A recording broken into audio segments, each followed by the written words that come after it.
Hola a todas, muy buenas tardes, bienvenidas a esta nueva masterclass. Hoy tenemos con nosotras a María Isabel Ortega, ella trabaja en Telefónica, nos va a hablar de ciberseguridad. Esperamos que os guste muchísimo esta sesión. Vamos a cerrar puntualmente el chat mientras Maribel está con la presentación, aunque habrá un momento en el que probablemente también lo volvamos a abrir por algunas preguntas que os vaya a hacer Maribel o bien las que solemos hacer habitualmente a través de la plataforma. Así que, Maribel, ¿estás lista? Lista. ¿Lista? Vale, pues yo dejo de compartir Voy a y compartir pantalla. eso es.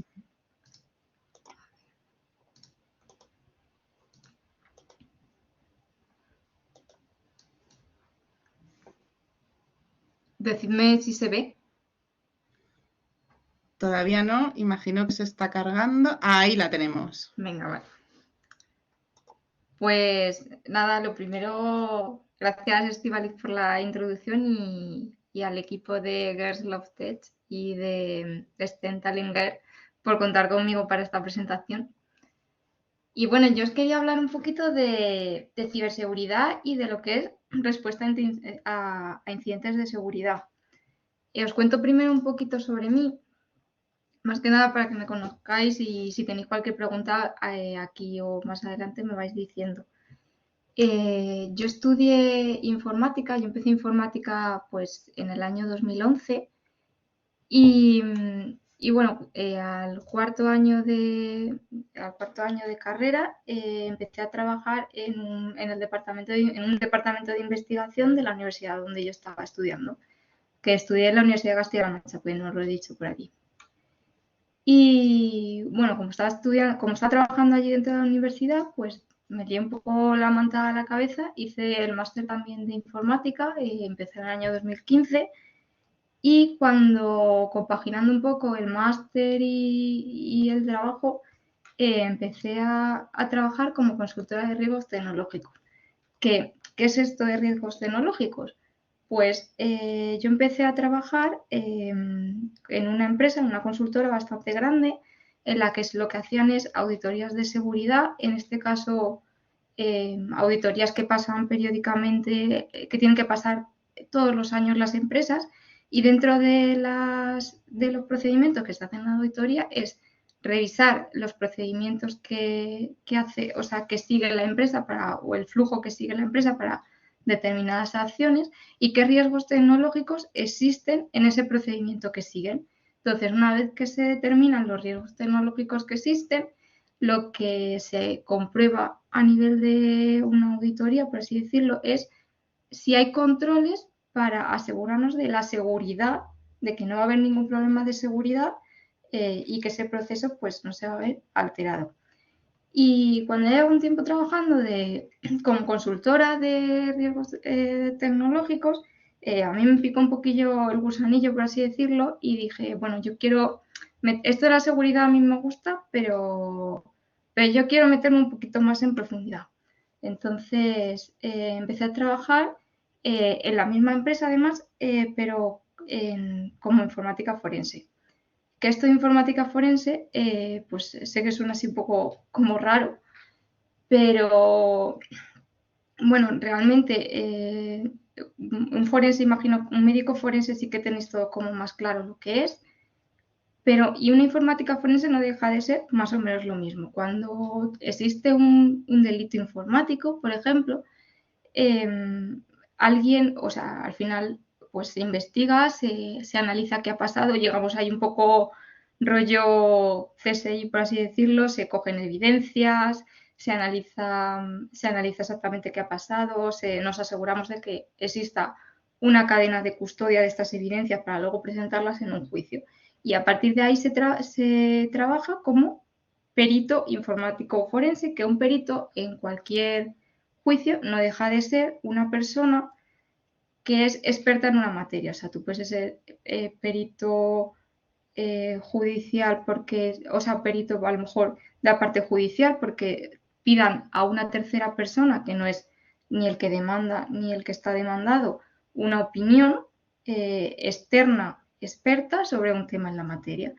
Y desde el punto de vista de informática forense, lo que se hace es analizar qué es lo que ha pasado. Ahora lo veremos un poco mejor de todas formas con un ejemplo, pero por poneros un poco el ejemplo, analizar qué es lo que ha pasado y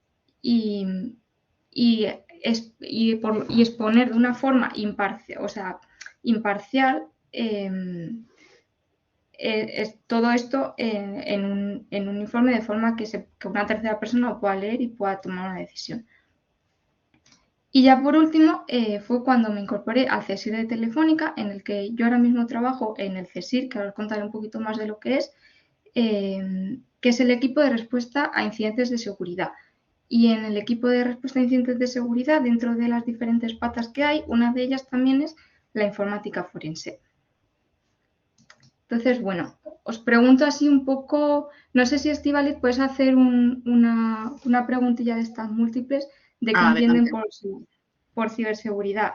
¿Te digo opciones? Sí. Vale. Medidas para controlar la seguridad de un espacio virtual. Segunda opción. Si voy muy rápido me dices, ¿eh? Dale, dale. Seguridad en un videojuego. Vale. Y tercera opción, nueva canción de Bizarrap. A ver cómo vamos por ahí. Eso no tengo muy claro cómo se escribe, lo de Bizarrap, pero bueno, que me perdonen las cri, es a perdonar, espero que esté medianamente bien, y si no, pues, en fin, creo que se lo hemos puesto Bueno, súper veo que lo fácil, tenemos ¿vale? súper claro por aquí.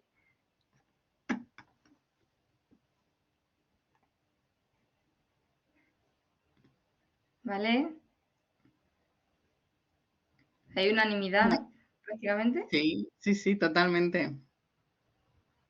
Venga, quedáis 20 por contestar. ¿Os animáis las 20 que quedáis? Aunque yo creo que ya lo tienes bastante claro, ¿no? Sí, Ya veo puede que cambiar venís con mucho. los deberes hechos.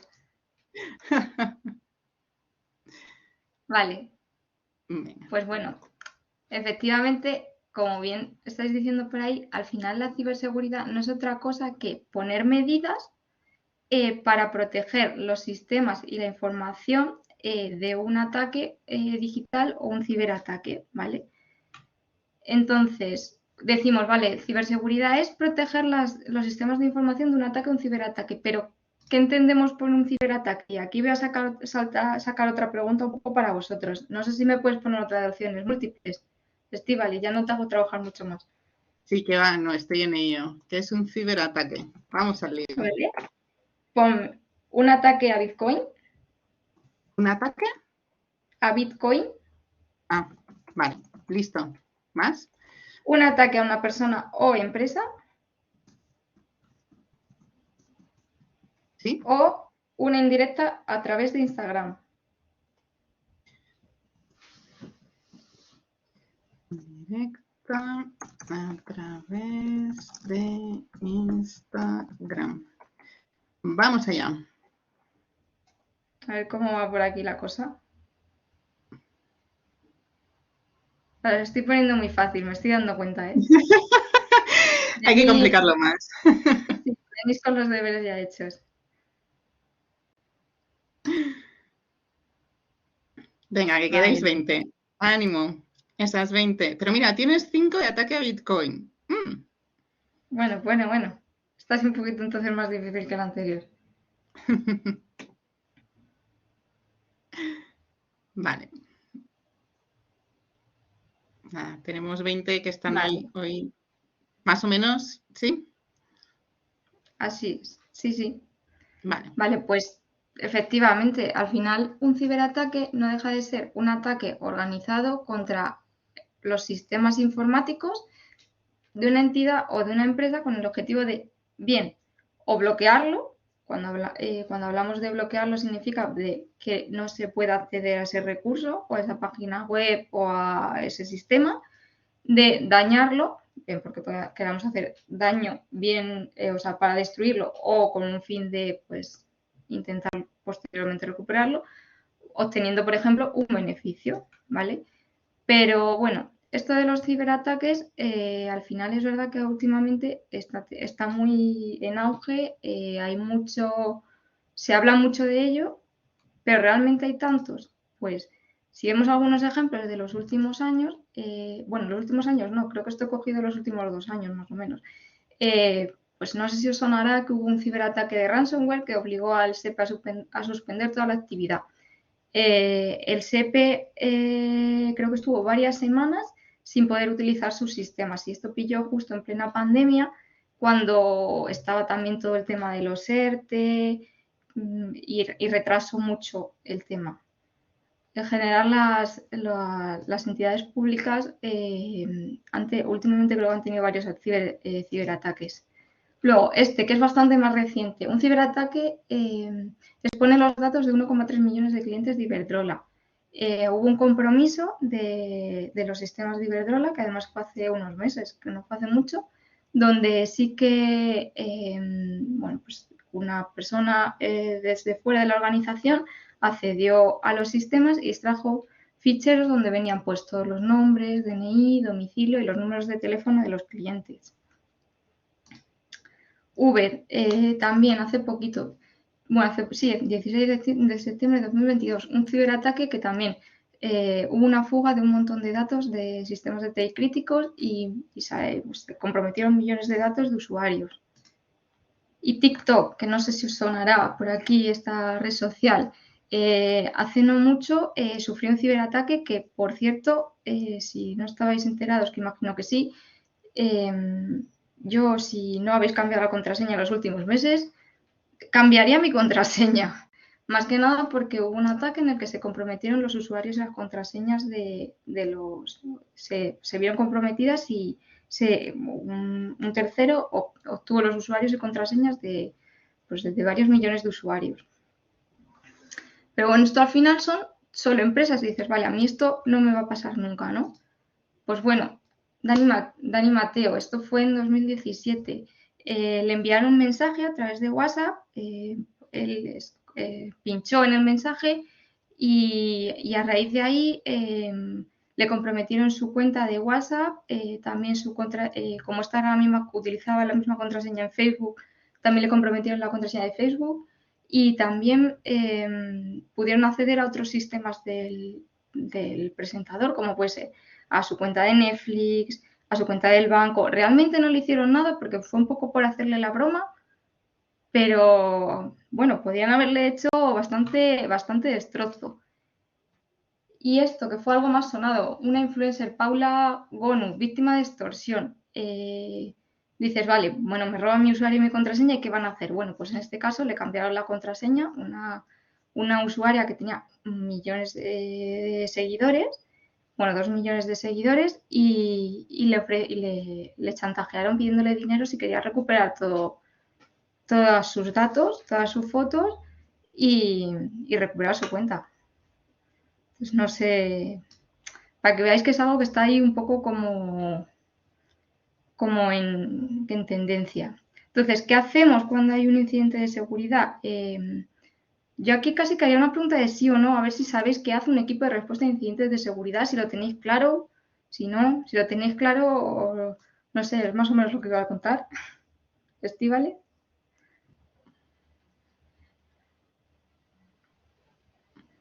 Yo creo que claramente te necesitamos, Maribel. Vale. Pues si no me voy. Para nada, no te dejamos. Vale.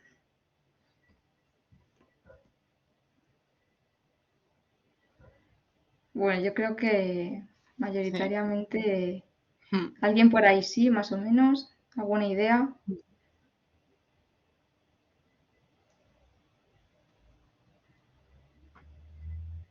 Bueno, yo creo que claramente gana el no. Sí, efectivamente. A ver si nos queda alguna rezagada que todavía no haya contestado y si no, eliminamos la pregunta. ¿No contestáis más? Vale, pues ya está. Vale, pues digo, a ver, un equipo de respuesta a incidentes. Os cuento primero un poco qué es un CSIC Cuando hablamos de equipo de respuesta a incidentes, CSIR al final es por sus siglas en inglés, es lo mismo, ¿vale? Es un equipo de personas expertas en ciberseguridad que pretenden, pues, cuando hay un incidente, actuar un poco como si fuera un bombero. O sea, cuando tenemos una casa y de repente hay un fuego en la casa, ¿qué haces? Llamar a los bomberos. Pues al final el equipo de respuesta a incidentes de seguridad es un poco, hace ese papel de bombero y lo que tiene que hacer es apagar el fuego lo antes posible y intentar que se sufra el menor daño posible en los sistemas. Entonces, está muy bien para, o sea, por así decirlo, llamar corriendo al bombero, pero para que el bombero se entere, por así decirlo, hay que conocer un poco lo que es el modelo organizativo de la ciberseguridad. El modelo organizativo de la ciberseguridad, al final, nosotros tenemos como 3 patas. La primera de ellas es anticipación. O sea, lo ideal es que nunca lleguemos a sufrir un incidente de seguridad. Esa es la idea y es el objetivo. Y para ello hay varios equipos que trabajan y hacen un best effort, todo lo posible para que esto no ocurra. Cuando hablamos yo estoy hablando de equipos, me estoy centrando un poco en el área de seguridad, ¿vale? Hablamos de 3 equipos. Por un lado, ciberinteligencia, que tiene este nombre así como tan llamativo, que es un equipo que es responsable de la prevención y y lo que hace es que continuamente está monitorizando pues nuevas amenazas que van saliendo, monitoriza a través de redes sociales, a través de cosas que se hayan publicado a lo mejor incluso en la dark web. Entonces, es un equipo en el que intenta estar como muy al día de las nuevas cosas y las nuevas amenazas que van saliendo, ¿vale? Luego tenemos gestión de vulnerabilidades, que he puesto ahí las siglas GDV, pero bueno, es gestión de vulnerabilidades. ¿Qué es lo que hace gestión de vulnerabilidades? Es un área en el que cada vez que se publica una nueva vulnerabilidad, por ejemplo, no sé si os habréis dado cuenta que periódicamente vuestro teléfono, Android, iPhone, lo que sea, os dice, hay una nueva actualización tal, por una actualización de seguridad. O mismamente Windows, muchas veces que lo vas a pagar y te dice, no, pero es que tienes que instalar las actualizaciones tienes actualizaciones pendientes, actualizaciones de seguridad.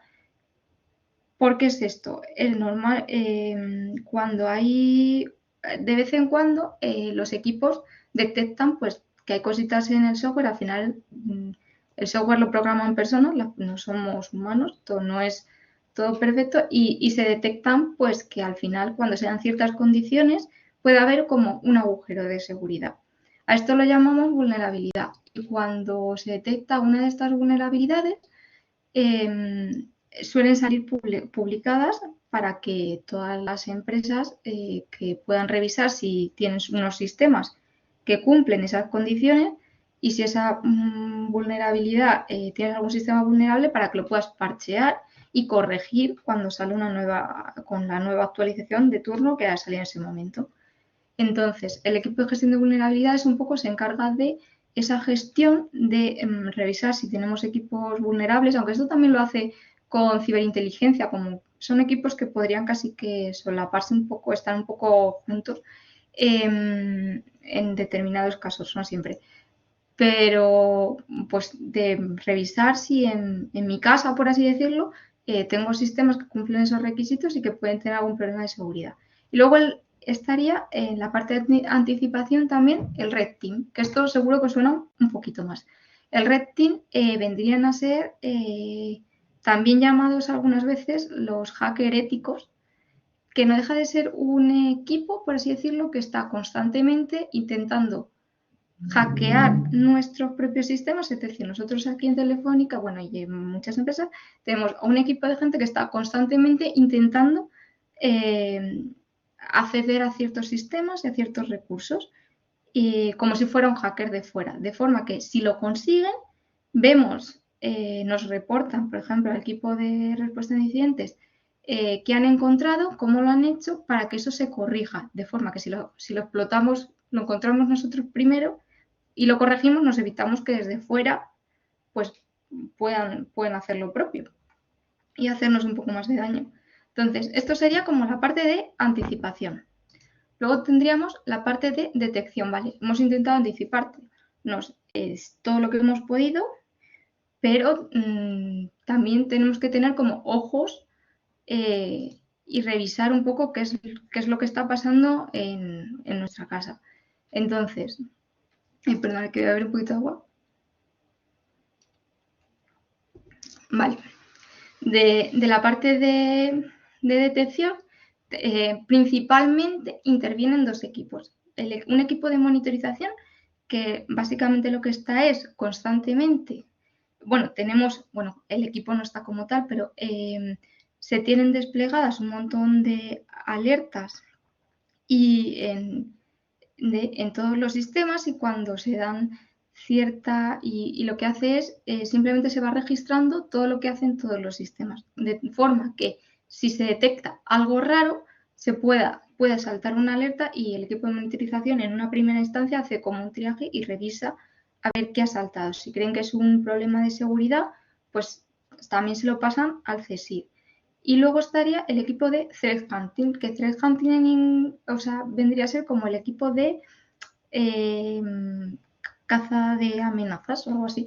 Entonces, el equipo de Threat Hunting lo que hace es, tiene un enfoque un poco distinto. Por así decirlo, un poco simplificando, el equipo de Threat Hunting parte de una base de que ya tenemos una amenaza o una intrusión en nuestra red y lo que intenta es descubrirla. Entonces se definen reglas con nuevas amenazas que van saliendo y se hace una búsqueda hacia atrás de todo lo que ha ido pasando, y también se definen reglas por si pasa, para que si de repente se dan ciertas condiciones salte una alerta de seguridad y en base a esas reglas nos los reportarían al equipo de respuesta a incidentes de seguridad. Y ya cuando en todos estos equipos, por así decirlo, el último equipo sería la última capa sería la capa de respuesta, en la que estaría el CSIR, que el CSIR es el equipo cuando ya se ha detectado un incidente, bien sea porque el Red Team ha conseguido explotar una vulnerabilidad, porque Ciberinteligencia ha detectado algo y junto con el equipo de Threat Hunting han definido alguna regla y han visto que ha habido explotación en nuestro entorno. En cualquiera de esos casos, nosotros lo que haríamos, se entraría en juego lo que es el equipo de respuesta a incidentes de seguridad. Entonces, esto es un poco por poneros un poco en contexto de lo que es el CSIR y que trabajamos entre, al final. Nosotros solos no trabajamos como con muchos equipos. Vale, y dentro del CSIR hay como subequipos. Contamos normalmente principalmente con 3 equipos. Incident handlers son los gestores, es decir, vale, hay un fuego, hay un incidente y vendría a ser como el bombero jefe que lo que hace es pues juntarse con las áreas, ver lo que ha pasado, coordinar al resto del equipo para que todo, por así decirlo, funcione y vaya bien. Luego está la parte de análisis de malware, que vendría a ser un equipo o una persona que lo que hace es, cuando el ataque o el compromiso del sistema se ha producido por un malware, un virus, por así decirlo, un troyano, lo que sea, son gente muy, muy, muy experta a nivel de código, que lo que hacen es desempaquetar, por así decirlo, ver todo lo que hace por detrás y consiguen un poco como destriparlo. Y por último estaría el equipo de análisis forense, que es un poco lo que os he contado yo antes, que se encarga de, por un lado, obtener evidencias, hace un poco de como sería cuando llegas a una escena de crimen, se encargaría de que nadie toque un poco las evidencias, aunque eso lo hace un poco con ayuda también del Incident Handler, que nadie toque, de conseguir hacer una copia de las evidencias para luego poder trabajar. Si más adelante, imagínate que luego eso se va a llevar una denuncia o lo que sea, luego se asegura de que se cumpla la cadena de custodia, que la cadena de custodia viene a ser que se sepa pues por qué manos ha ido pasando esa evidencia, para que si el día de mañana nadie pueda decir que está manipulada. Por ejemplo, imaginaros que el caso de, a lo mejor os pillan un poco jóvenes, de los discos duros de Bárcenas, pues en este caso porque se destruyeron, pero si hubieran conseguido obtener esos discos duros, lo siguiente que alguien podría decir, vale, pero es que no, fulanito lo ha manipulado. Bueno, pues un poco de que se aseguran, hay medidas para controlar que se cumple con esa cadena de custodia y que no, que nadie lo ha manipulado desde que se adquieren.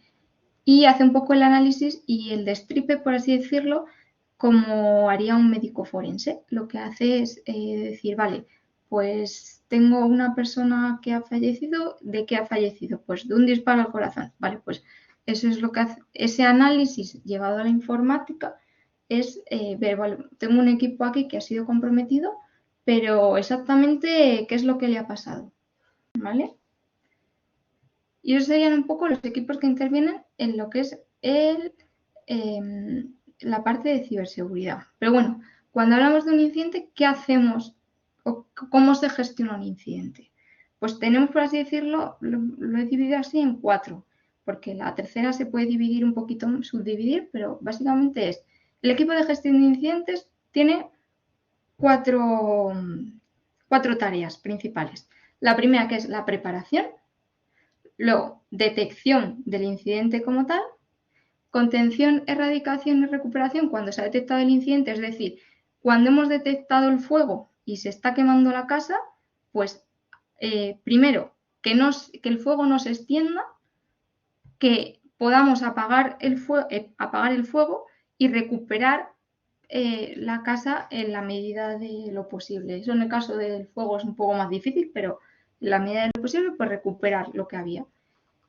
Y luego, pues se hace un análisis post-incidente. Pero por no contaros tanto rollo y no soltaros un poco todo el rollo aquí, vamos a verlo con un caso práctico. Entonces, vamos a imaginarnos, vamos a ver un caso de un ataque sin swap, ¿vale?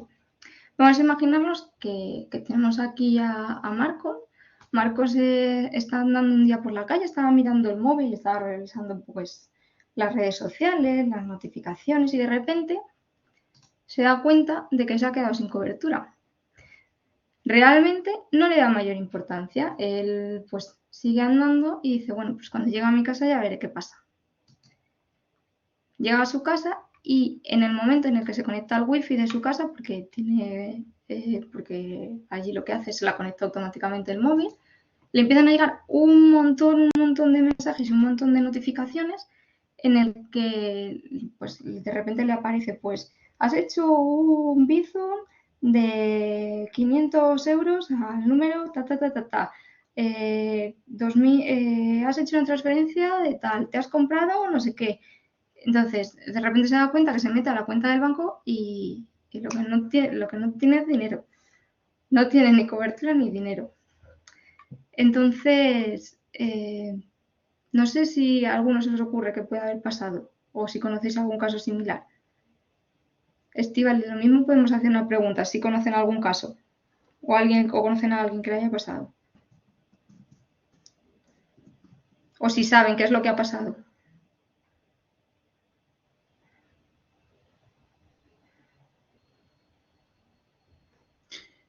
Uy, alguno dice que sí. Mala cosa.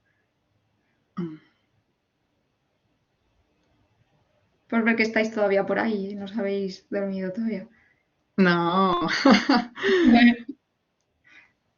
Pues tienes 7 personas por lo menos que sí que saben.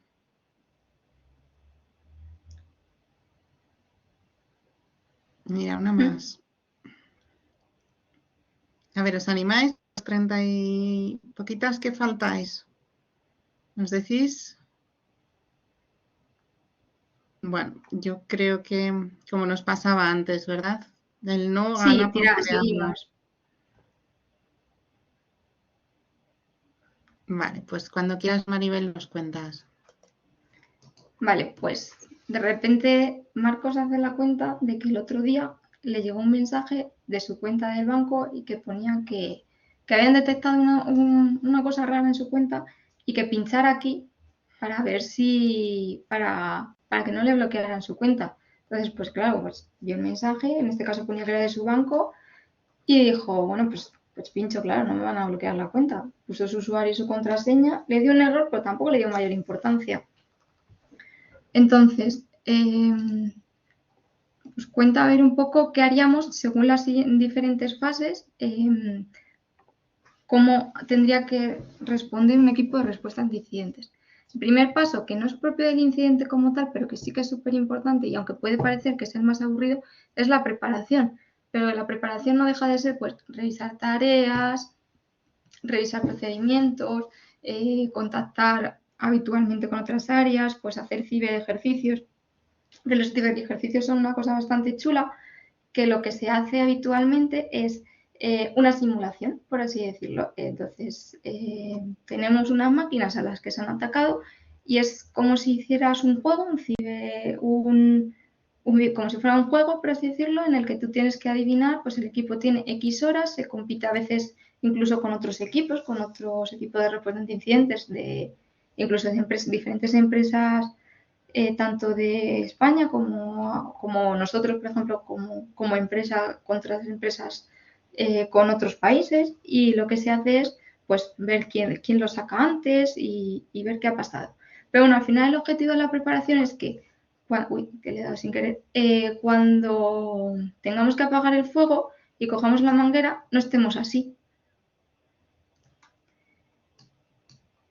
Entonces, ¿cuál sería la siguiente parte? Detectarlo. ¿Cómo detectamos el incidente? Pues bien, porque desde monitorización se detecten cosas sospechosas. ¿Qué cosas sospechosas se pueden detectar? En este caso, por ejemplo, nosotros como empresa hablamos, por ejemplo, en este caso sí seríamos una empresa de telefonía, podríamos detectar, pues viajes imposibles. ¿Qué son viajes imposibles? Es decir, que una persona se está conectando desde Japón y desde, pues dicho Japón, por ejemplo, y desde Madrid en 5 minutos. Pues a mí que me enseñen la máquina de teletransporte porque es algo interesante. Eso es una cosa que en teoría no debería pasar.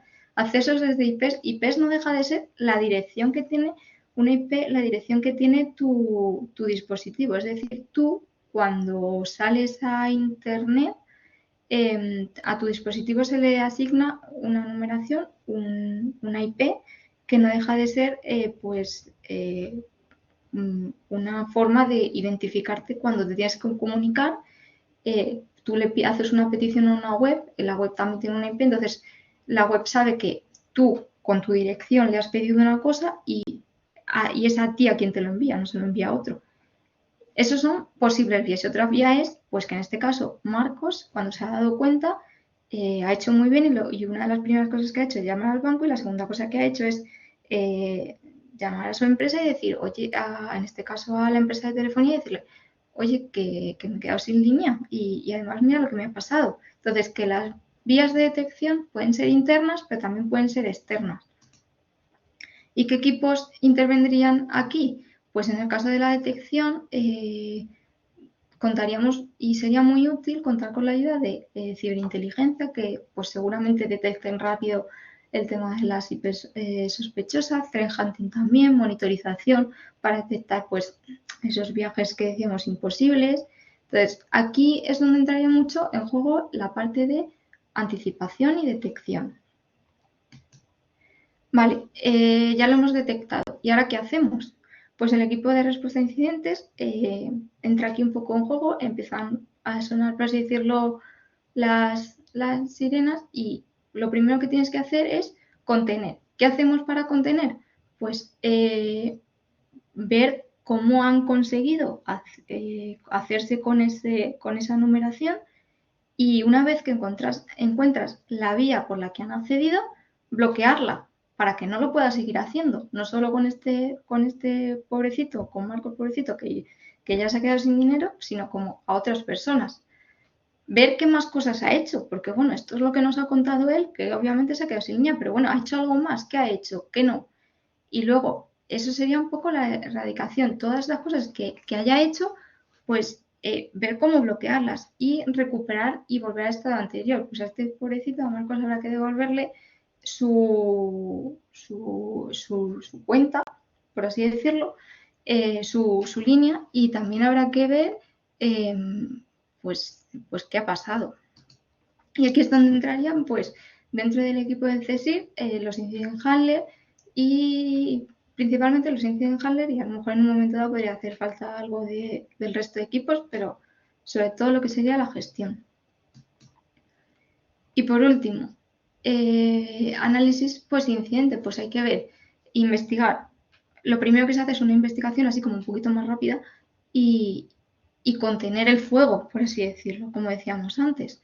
Pero una vez que ya tenemos el fuego contenido, pues hay que ver exactamente todo lo que ha hecho y hacer un poco un análisis de qué se puede mejorar y cómo podemos evitar que esto ocurra. Principalmente porque, bueno, vale, esto nos ha ocurrido una vez, pues vamos a intentar evitar que esto vuelva a ocurrir. Luego, si esto ha sido un ataque, pues habrá que poner una denuncia, si no ha sido cosa nuestra, si corresponde, no siempre corresponde.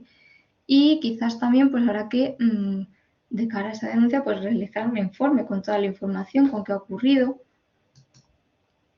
Y entonces aquí sí que entra un poquito, bueno, dentro del CSIC sigue entrando un poco la parte de incident handler y entra un poquito más la parte de análisis forense. En este caso, justo en este ejemplo, análisis del malware no tiene tanto sentido, pero en otros casos sí que tendría todo el sentido del mundo.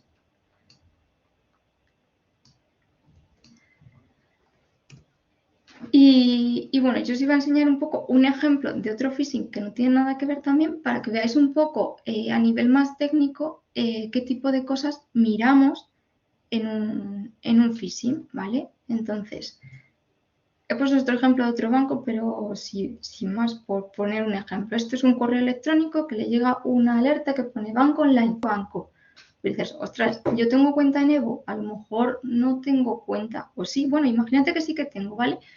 Pues lo primero que tengo que mirar es no fiarme tan rápido de lo que ven mis ojos, sino decir, vale, pero exactamente de dónde viene. Uy, este correo de dónde viene, banco online, entre corchetes, qué cosa más rara pone. Pues esto es un poco raro. No se corresponde con donde me llegan habitualmente. Me leo el correo, me lo leo un poco más despacio y bueno, tiene fallos ortográficos. Esto, pues no sé, no parece muy propio de una empresa que se dedica un poco más de tiempo a elaborar los correos. Lo de sus, normalmente siempre que hay, bueno, siempre no, pero o sea, el 90% de las veces intentan como meter ese miedo, amenaza de que va a pasar algo si no pinchas, para que lo hagas y para que metas las credenciales y no dudes. En este caso, cuando tú le das a verificar ahora, te lleva a una URL un poco sospechosa.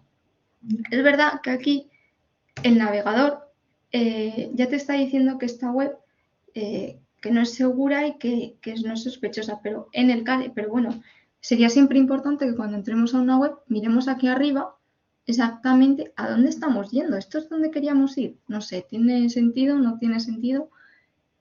Y en el caso, por ejemplo, que el navegador, como es en este caso Microsoft, no te lo bloqueara, pues a lo mejor te llevaría a una página así, que tú meterías, que lo que hacen es simular que es la página real. En este caso sí que es la página real porque la he cogido para el ejemplo, pero simularía que es la página real, para que tú metas tu usuario y tu contraseña. Entonces, yo aquí lanzo un poco pregunta y si quieres, Estíbaliz, abrimos un poco el chat. ¿Cómo podemos Vale. evitar lo que le ha pasado a Marcos? O sea, ¿cómo lo podría haber evitado? Vale, ya tenéis abierto el chat. Entonces, de lo que os ha contado Maribel, a ver, ¿cómo creéis que podía haberlo evitado? A ver qué nos cuentan. Si se animan. Da igual, ¿eh? Cualquier respuesta es ¿Contactando? contactando. ¿Contactando dónde?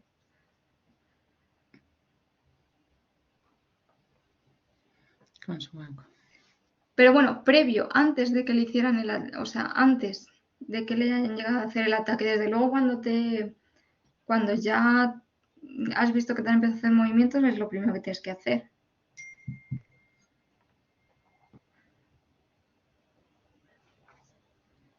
Una contraseña más segura, bien.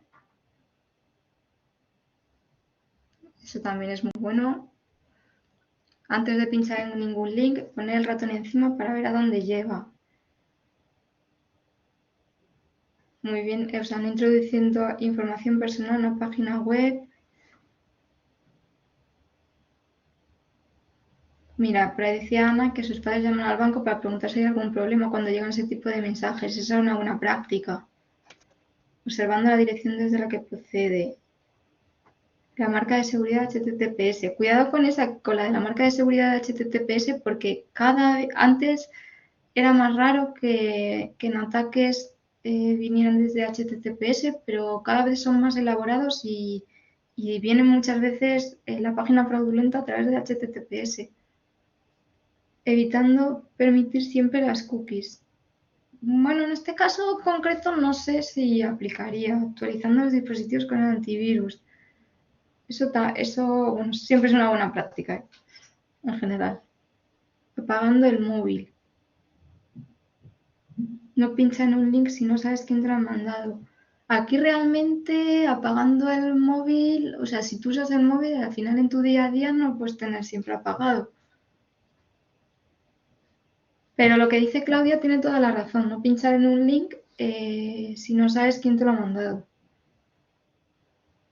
Muchas veces hay algún tipo de ataque que utilizan ingeniería social en la que el link viene de alguno de tus contactos del teléfono o de contactos del WhatsApp. Eso suele ocurrir porque a esa persona previamente ya la han infectado. Si te llega un link raro de una persona que podría ser tu padre, tu madre, tu amiga, casi que es mejor llamarle y decir, oye, me has mandado esto antes de pinchar.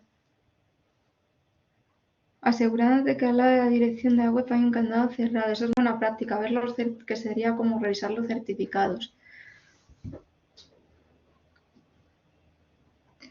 Vale, pues yo os cuento un poquito algunas de las medidas, si queréis, que podría haber tomado Marcos.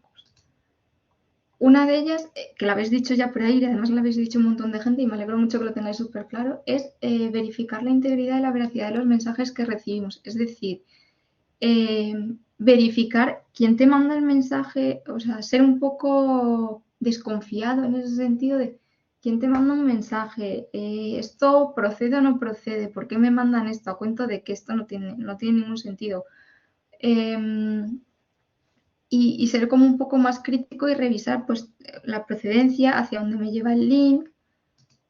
Luego, implementar la verificación en 2 pasos, siempre que sea posible. Esto, por ejemplo, la verificación en 2 pasos no deja de ser que, por ejemplo, cuando accedéis, me da igual la cuenta del banco, como redes sociales, como WhatsApp también tiene verificación en 2 pasos, es que activéis que cuando accedéis desde un dispositivo que no es el dispositivo habitual, por ejemplo, yo siempre entro a Instagram desde mi móvil, vale, pero cuando no entre desde mi móvil, además de meter el usuario y la contraseña, que me mande un SMS al número de teléfono que tengo dado de alta o un número de verificación al correo que tengo dado de alta, de forma que al final, si hubiera un ataque, el atacante tendría que tener como otro dato más, no solo tu usuario y la contraseña, también tendría que tener control sobre tu móvil. En este caso, a Marcos, al pobrecillo, pues le ha pasado eso, que pinchó en un phishing del banco y además han tenido control sobre su número de teléfono, pero no es lo habitual y es mucho más difícil. Utilizar contraseñas robustas, que también lo ha dicho alguien por ahí, y parece una tontería, pero o sea, las contraseñas que sean difíciles o utilizar un gestor de contraseñas. Si no me acuerdo, en lugar de utilizar la misma contraseña para todo, es mucho mejor utilizar un gestor de contraseñas de forma que yo solo me voy a saber una contraseña y el resto de contraseñas aleatorias y largas y súper difíciles las tengo en el gestor, de forma que cuando yo accedo, la cojo de mi gestor de contraseñas y la pego. Y esto también lo habéis dicho mucho por ahí, o sea que lo tenéis muy claro, que es no abrir hipervínculos sospechosos ni descargar contenido dudoso. Y ojo, aquí hablando de contenido dudoso, meto también descargas que parecen gratuitas de películas, juegos, software, Y muchas veces, cuando nos ofrecen algo de forma gratuita desde una página que no es la página oficial, lo que viene es el contenido troyanizado, por así decirlo, que no sé si conocéis el concepto del caballo de Troya, pero parece que es lo que os estáis descargando, pero además lleva de regalo pues algún malware o algo que infecta tu equipo y a partir de ahí pues como suceder diferente, o sea, pueden, pues depende del objetivo, obviamente, de lo que os de lo que han escondido en el fichero, pero pues bien podría ser utilizado para utilizar vuestro equipo para una botnet, que cuando se utiliza un equipo para una botnet,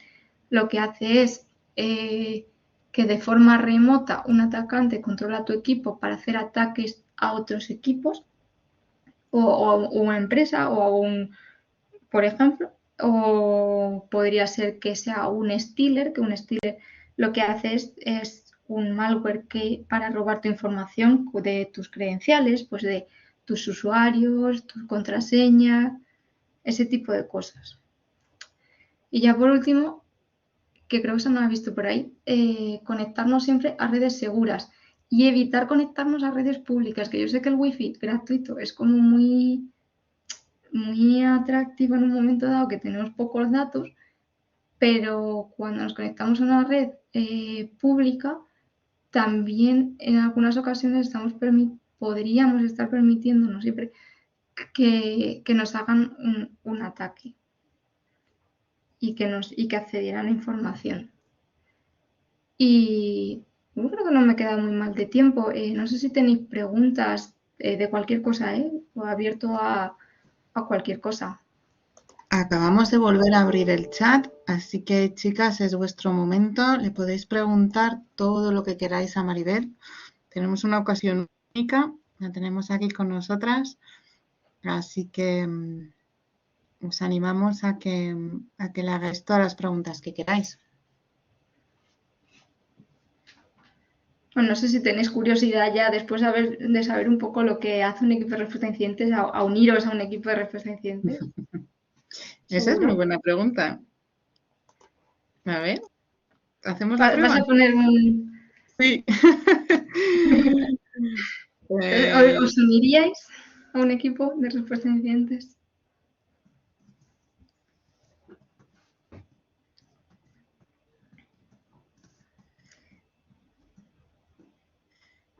A ver, por ir rápido, voy más lenta.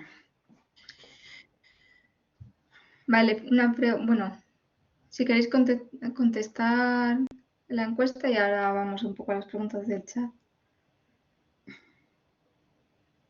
Sí, no, hay gente que dice que no. Pero en general, bueno, en general sí. Y aquí tienes talento futuro. Oye, pues aquí con las puertas abiertas, ¿eh? Cuando queráis nos llamáis. A ver, quedan 50. Tenemos curiosidad, las 50 que no habéis respondido. ¿Os animáis? Todas las Oye, que respuestas puede son ser que haya válidas. gente que lo vea y diga, uff, mucho estrés, ¿eh? Porque es verdad que cuando estás allí en medio del incidente es un momento un poco de crisis. Bueno, de salsilla, Maribel, de salsilla. A ver, sí, sí. Pues yo Vale, creo que en general preguntamos sí. Vale, por lo entonces general. sí. Pues oye, mira, podéis acceder, o sea, cualquiera, al final, tampoco tenéis, o sea, en informática se aprenden cosas, obviamente, pues relacionadas con la parte de tecnología, sistemas de la información, y no sé, y hay alguna asignatura puntual de seguridad, pero si os interesa este mundillo, hay un montón de trabajo y hace falta mucha gente, ¿eh? Yo creo que es una de las carreras del futuro, ¿no? Probablemente. Hay muchas, pero una de ellas claramente es esta. Sí. ¿Te parece? Mira, Laura nos pregunta, ¿nos pueden hacer un ataque sin un correo o mensaje o actualización? Sí, podría, o sea, la forma más habitual y como más accesible y más común es utilizar ingeniería social y enviarte un mensaje, ¿vale? Pero sí, podrías, imagina, si tú estuvieras conectado, por ejemplo, a una red wifi pública, te podrían bueno, podría haber un ataque, por ejemplo, que en un momento dado podrían intentar hacer un man in the middle, que vendría a ser como cuando tú mandas una petición a un sitio web, hay una persona que se pone en medio a escuchar lo que tú mandas, luego él lo manda y lo que recibe te lo manda a ti, por así decirlo. Pero entonces, en todo ese momento, él está como con la orejilla puesta y estaría escuchando todo lo que tú mandas y todo lo que tú recibes. Entonces, eso podría haberse comprometido a cierta información. Por ejemplo, no sé si respondo a la pregunta o no. Creo que sí. Los gestores, otra pregunta, Maribel, de Teresa, ¿los gestores de contraseñas son seguros? ¿Has hablado de ellos? Sí, obviamente hay gestores de contraseñas o sea, que tienen como más reputación que otros, no diría más seguros. Pero sí es una cosa segura y es súper recomendable. O sea, tú al final piensas que o sea, es mucho más seguro tener un gestor de contraseñas que guardar tus contraseñas en una nota o en un TXT con la contraseña en claro, porque esa información está cifrada. Es decir, imagínate que tienes la mala suerte de que alguien te roba, que ya tendría que haber sido un ataque previo o haber pasado algo anterior, esa información del gestor de contraseñas. Bueno, pues esa persona realmente lo que tiene es un fichero que no le vale para nada porque no es legible. Aunque te lo robaran, no es legible. La única forma de acceder a ese gestor de contraseñas es con la clave que tú has utilizado. O sea, se utiliza un sistema como de doble clave, que es lo que descifra ese gestor. Entonces, lo único que tú tienes que saber es una única clave. Y de esa forma se pueden generar se pueden generar contraseñas diferentes para cada sitio web y además que tengan mayor dificultad. No sé si alguien de los que hay por aquí tiene iPhone. Cuando iPhone lo tiene ya integrado y además lo tiene en iCloud. Lo que tú haces cuando te hace y te proporciona una contraseña que te sugiere no deja de ser otra cosa que guardar ese usuario y esa contraseña en su propio gestor de contraseñas. Y eso está almacenado en tu cuenta de iCloud. Si, si tú quisieras acceder a ese gestor de contraseñas o a esas contraseñas, tú lo único que necesitas es poner tu contraseña de iCloud. Entonces, este es el caso en el caso concreto de, por ejemplo, cómo lo tiene gestionado iPhone, que lo lleva de forma nativa, pero hay un montón. Los puedes utilizar hay gestores de contraseña multiplataforma, que los puedes utilizar tanto en Android como en Windows y se quedaría todo sincronizado. Celia nos pregunta si nos podrías contar un poco más sobre los gestores de contraseñas. Has estado hablando de ellos. Si te parece, Maribel, Celia, ¿nos puedes acotar un poquito más? Con lo que has estado hablando ahora quizás te hayamos respondido y si no, nos puedes preguntar exactamente qué quieres saber y esperamos a tu respuesta, Celia. Claudia te pregunta, yo tengo poca gente en WhatsApp y me llegan mensajes de números que no son de España casi todos los días y yo no hago más que bloquearlos sin contestar, pero me siguen llegando mensajes. Entiendo que la Habría que pregunta es que... analizarlo un poco más en detalle. No sé, habría que ver qué te llega, o sea, no qué números, qué contenidos, si contienen algún enlace, porque a lo mejor simplemente puede ser que tu número antes perteneciera a otra persona y te estén escribiendo por eso, pero habría que analizarlo. O dónde está tu número dado de alta, porque hay veces que hay una web que la verdad es que es muy chula, que tú puedes ver si alguna vez tu correo se ha visto involucrado en una fuga de datos, de forma que si yo pongo mi correo, me dice, sí, hubo una brecha de seguridad en 2019 y se expuso tu correo. Entonces tú ya sabes que todo lo que tenía esa contraseña a partir de 2019 hasta expuesta. Se llama IAMPINET. Si queréis os la busco, si tenéis curiosidad.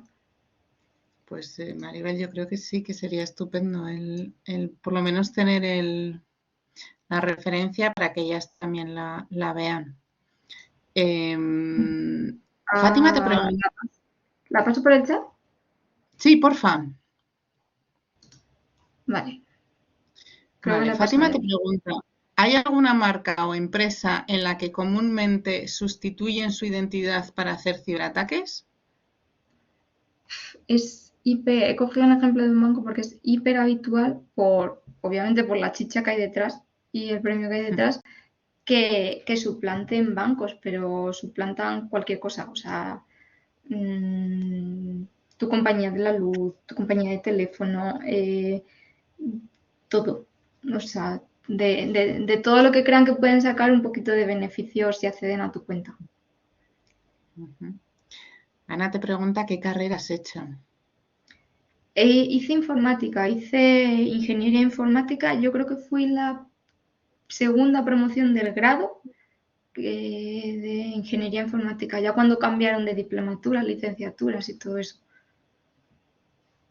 Vale. Mira, una curiosidad. Irene nos cuenta una curiosidad. Una vez me apareció que habían accedido a mi ordenador, pero me di cuenta de que el correo era de Chrome y que en todas las notificaciones salía que instalase un antivirus. Por lo tanto, decidí ir al antivirus y vi que todas estaban bien. Así, reinicié las cookies de Chrome y me dejaron de enviar notificaciones. ¿Crees que era un ataque o simplemente un truco de publicidad? Habría que ver, pero normalmente ese tipo de cosas suele ser algún tipo de ataque. Lo que buscan es que te descargues, pues en este caso a lo mejor el antivirus, ese antivirus no era tal y por detrás pues no sabemos lo que querrían hacer. A lo mejor, es que claro, es que opciones hay miles. Se puede instalar algo para robarte contraseñas, se puede instalar un software de minado en tu equipo. Pues imagínate que alguien que se dedica a minar Bitcoin.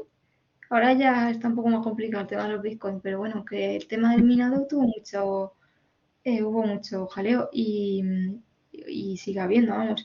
Y lo que hace es infectar un montón de PCs porque al final lo más caro de minar es la capacidad de cómputo, tener CPUs, por así decirlo. Entonces, si infecto muchos PCs, ellas lo hacen por mí.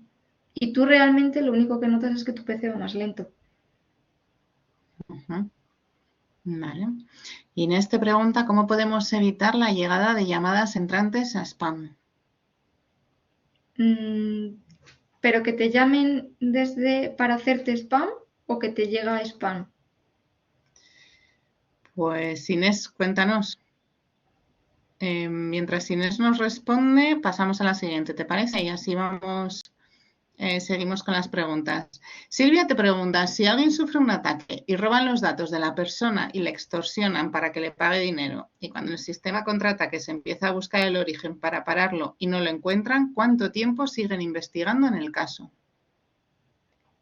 Pues es que eso depende. De todas formas, si a alguien le pasa eso, lo primero que tiene que hacer es, bueno, lo primero que tiene que hacer es que si a alguien le mandan ese tipo de mensajes y le extorsionan por cualquier cosa, no borrarlos, que hay una tentación de borrarlo.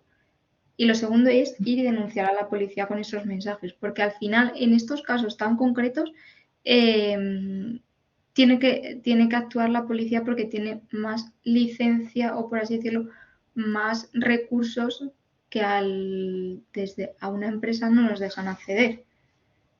Entonces, a lo mejor desde la policía sí que se puede llegar a identificar al culpable o a los culpables. Ahora, ¿cuánto tiempo? Me pillas, porque ahí ya no sé exactamente en cuánto prescribe. Otra cosa es a nivel privado, pero a nivel a una persona no se mueve, no sabría contestarte. Vale. Mira, Celia, que nos preguntaba antes por el gestor de contraseñas, nos dice que con lo que acabas de contar te has resuelto casi todo. Y te pregunta, si no tenemos iPhone, ¿cómo podemos instalar esos gestores? Pues a través del App Store hay un montón de gestores. O sea, así que yo conozca que la verdad es que tienen más reputación. Ahí está las Password, está One Password, pero hay varios. O sea, tú en la App Store o incluso haz una búsqueda así como súper rápida en Google y pon gestores de contraseña Android y te salen un montón. O multiplataforma, si quieres utilizarlo tanto en el móvil como en el ordenador. O sea, Mira, realmente es el que más te cuadre, porque te guste más, porque te dé más confianza, o porque tenga más funciones uno que otro, pero hay muchísimos. vale. Sofía te pregunta exactamente el enlace, o sea, la dirección que nos has puesto. Dice que el enlace ¿qué es exactamente lo que puedes comprobar? Yo creo que has hablado de chequear tus emails si tu email había sido comprometido, pero...